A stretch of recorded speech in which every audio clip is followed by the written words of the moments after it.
Áfram höldum við með föstudagsþátt N4.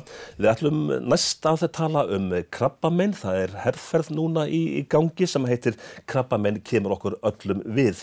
Katrín Ösp, þú starfar á sjúkrahúsinu á Akureyri við að sinna fólki sem að greinist með krabbamein. Já, það rétt. Ég starfa á almennu göngudeildinni og vinn við krabbameinshjúkrun og svo vinn ég líka hjá Krabbameinsfélagi Akureyrar og nágrennis. Hvaða þjónusta veitt við sjúkrahúsið á Akureyri þegar að fólk greinist með krabbamein? Hvað tekur þá við? Já, fólk fær úthlutaðan krabbameinslækni. Það eru 2 sem að starfa hjá okkur. Þau koma reynda bæði frá Reykjavík og skiptast á að koma, Friðbjörn og Signívala, og svo fær einstaklingun úthlutaðan hjúkrunarfræðing sem svo fylgir þeim einstaklingi þar sem koma skal í því ferli. Það hlýtur að vera mikils virði að fá bara svona eins og í bönkunum bara þjónustu fulltrúa. Já, ég vil meina það og bara þetta líka mikils virði fyrir okkur að fá að fylgja einhverjum ákveðnum einstaklingum allt ferlið og vera þeim samferða í því sem koma skal. Sigríður, þú ert 26 ára og greindist með krabbamein, blóðkrabbamein sem nokkuð sjaldgæft eða ekki. Jú. Hvenær var þetta? Þetta kom í greiningu 29. maí 2017, fyrra semst, og bara fljótlega eftir það byrjaði ég semst í fyrstu lyfjameðferðinni. Hversu lengi stóð hún yfir? Hún var í 6 mánuði. 6 mánuði. Ég fór í 7 skipta lyfjameðferð. Byrjaði á 3 vikna fresti og fór svo yfir í 2 vikna fresti. Og endaði í 5 lyfjum og sprautum og alls konar svona töfluformi. Þannig að þetta var svolítið stór pakki sem ég var í.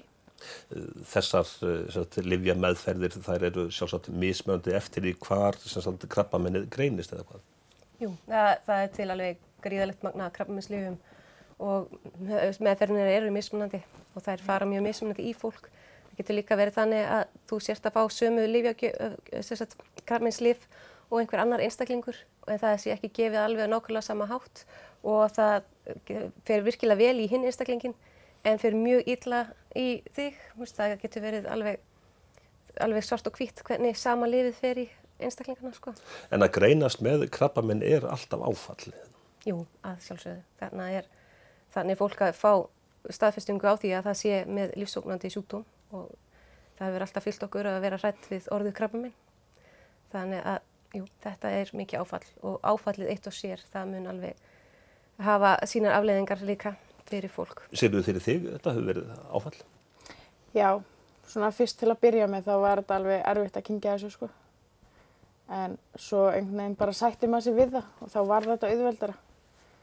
Og maður bara hugsaði jákvætt og þá var allt mikið bara, ef maður sættir sig við þetta, ef maður sé með þennan sjúkdóm og hugsa bara jákvætt og hugsa sjálfa sig, þá þetta allt mikið auðveldara. Þú hefur fengið strax þinn stuðningsfulltrúa? Já, það var bara strax og bara fyrsta daginn sem ég greindist, sem ég fekk út úr greiningu. Þá kom Hulda og búin að vera með mér síðan. Skipti þetta miklu máli? Já, þetta skipti gríðarlega miklu máli. Að geta leita bara strax til síns hjúkrunarfræðings.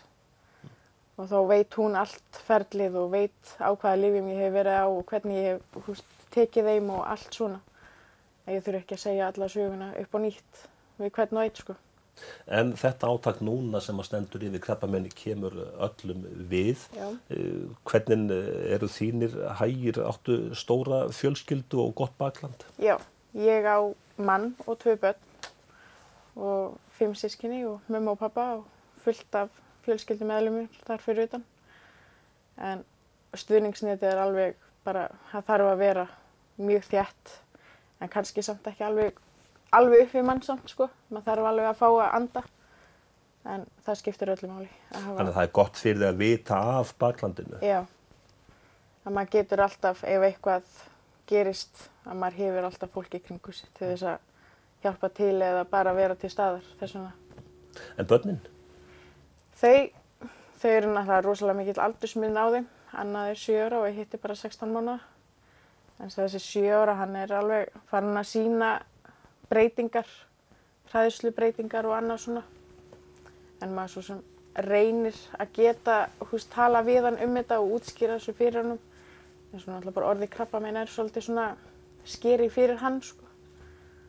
Þannig að það gæti kannski verið það sem hræðir hann mest.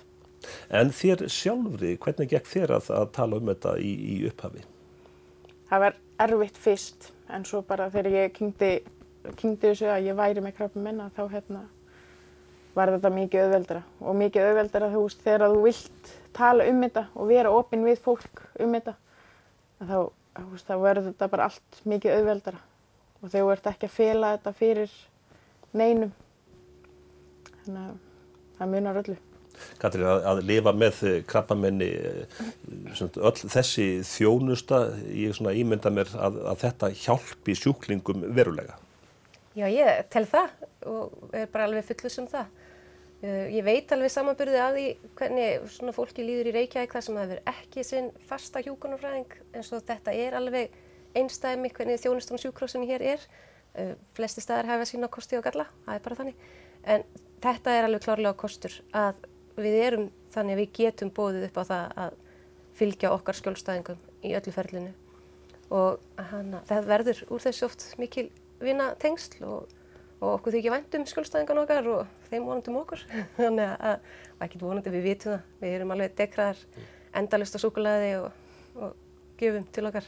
Hvað með svona stuðningshópa og svona, alls konar stuðning sem í boði Sko, það náttúrulega bara alveg gríðarlega mikilvægt og það get ég talað út frá Krabbameinsfélaginu af því að ég nú á báðum stöðum.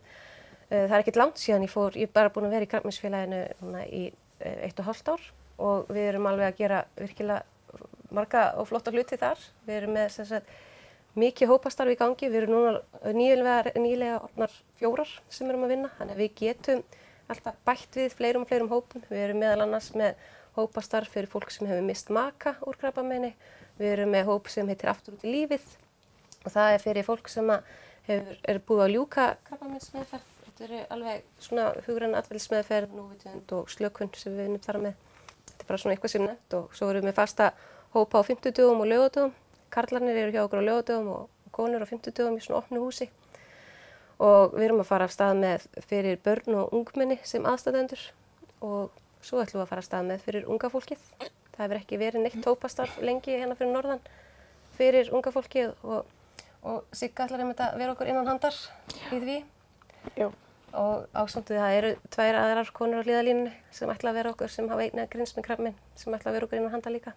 Það kannski þannig að það eru einhverjir sem hafa meiri áhyggjur heldur en þú sjálf? Alveg örugglega. Já. Það eru örugglega foreldrar mínir og maðurinn minn og allt svona, sko. En það svona kannski auðveldar þeim líka út af því að ég ekki með þessar áhyggjur og ég fel mig bara undir sænginni grátandi og er að fara úr stressi.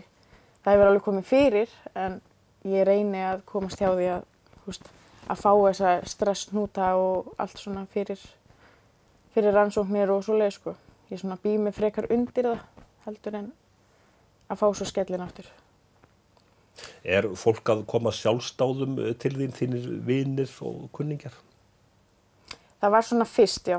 En svo hef ég bara verið að opna mig bara sjálf fyrir fólki og svona leyfa því bara að fylgjast með mér og þannig. Að ég skrifa bara til þeirra að svona þetta og svona þetta ganga og já, þá fólk ekki að hafa svona eins miklar áhyggjur þegar ég læt vita sjálf, sko.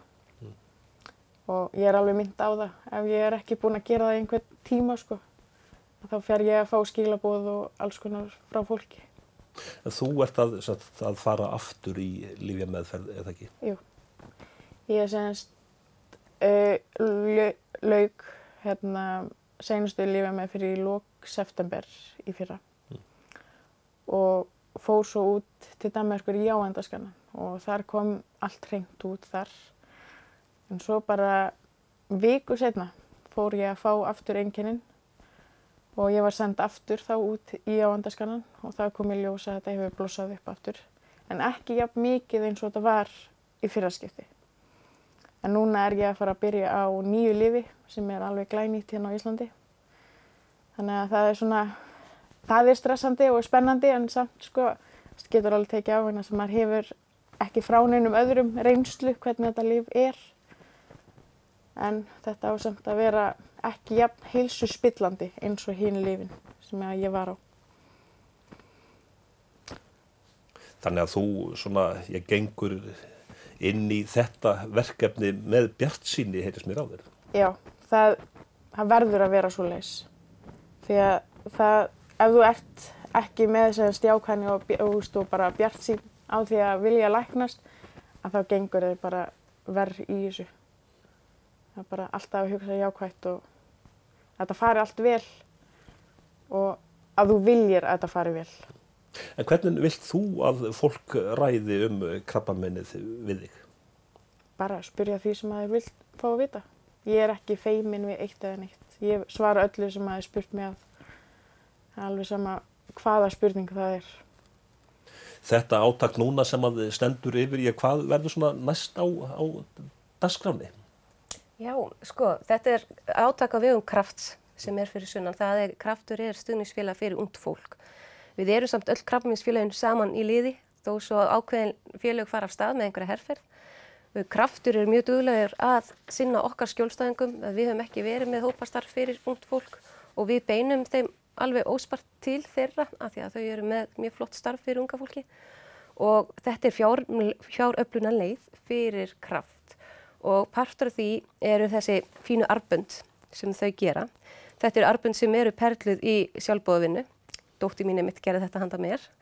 Og þá fer maður, Kraftur fer út allt land og fær svo fólk til að koma og í sjálfboðavinnu að perla armböndin sem eru svo seld á heimasíðunni þeirra fyrir 2.000 krónur. Minni að sé 2.000 krónur. Já. Og næst á að hittast í Hörpu. Hörpu, 4. febrúar. Og það eru nýir litir í armbandinu. Já. Og það er þá bara á meðan þessi herferð er í gangi.